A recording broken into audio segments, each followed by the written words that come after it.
मेरठ में कोविड की वजह से चौधरी चरण सिंह विश्वविद्यालय में इस बार केवल अंतिम वर्ष की अंतिम सेमेस्टर्स की परीक्षाएं करवाए जा रहे हैं। यूजी और पीजी वार्षिक प्रणाली की परीक्षा सबसे पहले शुरू हो रही है। मुख्य परीक्षा 3 पालियों में संपन्न करवाई जाएगी। पहली पाली की परीक्षाएं सुबह 8 बजे से लेकर 10 बजे तक होने वाली है, जबकि दूसरी पाली में ये परीक्षाएं 11:30 बजे से 1:30 बजे तक चलने वाली है, जबकि तीसरी पाली में भी परीक्षाएं होंगी।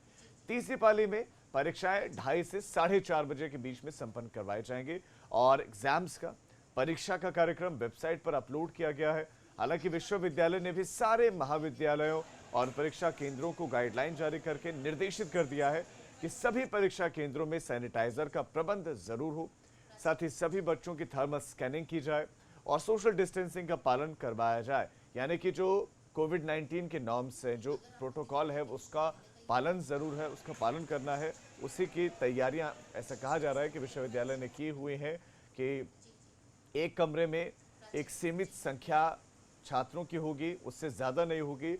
उनके बीच में सोशल डिस्टेंसिंग होगी, थर्मल स्क्रीनिंग उनकी होगी, सैनिटाइज़र उनके पास होगा, मास्क लगाए हुए होंगे।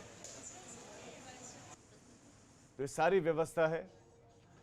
और किस तरह की तैयारियां, किस तरह की व्यवस्थाएं हैं, ये सारी जानकारियां देने के लिए हमारे साथ हमारे संवाददाता बलराम पांडे जुड़ गए हैं मेरठ से। बलराम, दर्शकों को बताएं कि किस तरह की तैयारियां वहां पर हैं और चूंकि कोविड-19 संक्रमण काल चल रहा है, तो ऐसे में वहां पर क्या अलग व्यवस्थाएं हैं। और दूसरा एक और सवाल ये है कि जो स्टूडेंट्स दूर दराज से आने वाले, उनके लिए क्या कोई व्यवस्था है ट्रांसपोर्टेशन की, कि उनको किसी तरह की कोई दिक्कत ना हो सेंटर तक पहुंचने में?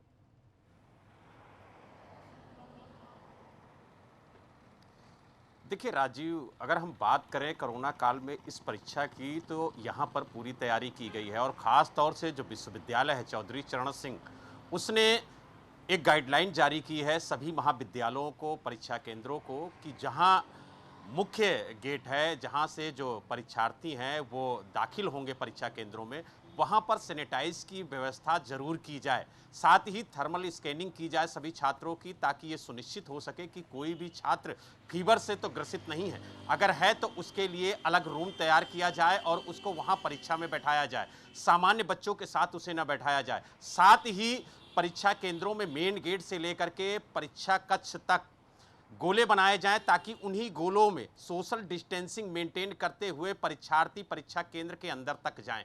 और साथ ही ये भी कहा गया है कि जिन क्लास में 80 से 100 बच्चे बैठते थे, उसमें 20 से 25 बच्चे ही परीक्षा देंगे। यानी कुल मिला के ये कहा जा सकता है राजीव कि सोशल डिस्टेंसिंग को सबसे ज़्यादा ध्यान में रखा गया है।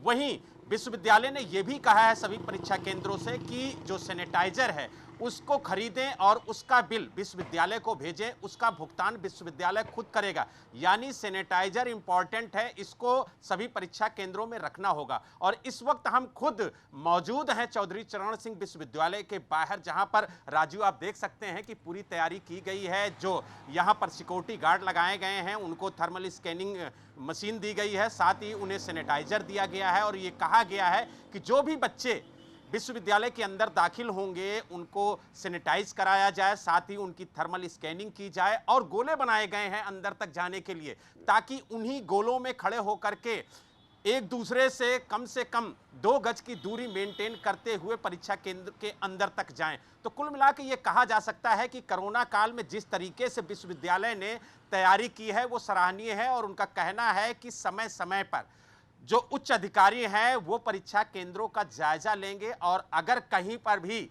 लापरवाही पाई गई तो कार्रवाई भी की जाएगी। कुल मिला के ये कहा जाए कि विश्वविद्यालय एक्शन मोड में है और जो गाइडलाइन है उसका पालन कराने के लिए सुनिश्चित किया है। जी, साथ ही जो बलराम, आप हमारे साथ बने रहे, मैं आपके पास फिर से लौटूंगा। तो विश्वविद्यालय प्रबंधन ने पूरी तैयारियां कर रखी हैं, स्टूडेंट्स की सेहत का वो पूरी तरह से वहां पर ख्याल रखेंगे।